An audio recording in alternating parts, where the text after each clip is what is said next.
যে আজকে আমরা হুটহাট একটা লাইভে চলে যাই, আমাদের অডিয়েন্সের সাথে একটু কানেক্টেড হয়ে নিই। বউদের জন্য তাদের স্বামীর অনেক শুভ কামনা বয়ে আনে। ভালোর পক্ষে ছিলাম, এটা অতীতেও ছিলাম, তোমরা জানো, এখনো আছি, ইন ফিউচারেও থাকবো। ইন ফিউচারেও যদি তোমাদের সবাইকে একসাথে নিয়ে যদি আমাকে রাস্তায় নামতে, আমি তাও অনেকবার নেমেছি, আবারও নামবো। আমার কিছু কথা আপনাদের সাথে আসলে শেয়ার করা দরকার, কারণ শেয়ার করলে তখন জিনিসগুলো বোঝা যায় এবং জিনিসগুলো নিয়ে মানুষ সেটা বুঝতে পারে। এখন যেটা বলতে চাই সেটা হচ্ছে,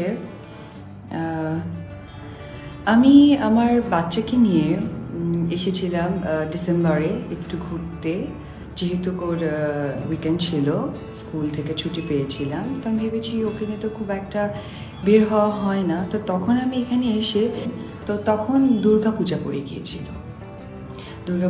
গিয়েছিল। তো আমার মা দুর্গাপূজাতে হয়তো সপ্তমী, অষ্টমী, নবমী খুব একটা তার অ্যাটেন্ড করার ইচ্ছে না থাকলেও দশমীতে যেহেতু সিঁদুর খেলা হয়, আমার বাবা বেঁচে ছিলেন, তো এইটা উনি কখনোই মিস করতে চান না, এবং সেক্ষেত্রে ওনার খুব স্ট্রিক্টলি আমাকে বলা আছে যে তোমার যে শুটিংয়ে থাকো, তুমি যে কাজে থাকো, তুমি কিন্তু এটাকে অফ করবে, কারণ দশমী সিঁদুর খেলাটা হিন্দু বউদের জন্য তাদের স্বামীর অনেক শুভ কামনা বয়ে আনে, তো এইটা মা কখনোই মিস করতে চায়নি। তো আমি যখন কক্সবাজারে ছিলাম, আমার এইভাবেই শিডিউলটা ছিল যে আমি ঠিক দশমীর আগে আমি বগুড়া পৌঁছাতে পারবো, অর্থাৎ আমার মা অ্যাটেন্ড করতে পারবেন।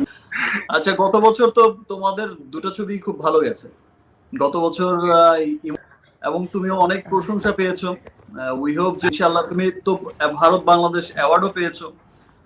এই বছর ন্যাশনাল অ্যাওয়ার্ডের জুরিতেও তোমার নাম আছে, নমিনেটেড তুমি, মেরিলে নমিনেটেড তুমি।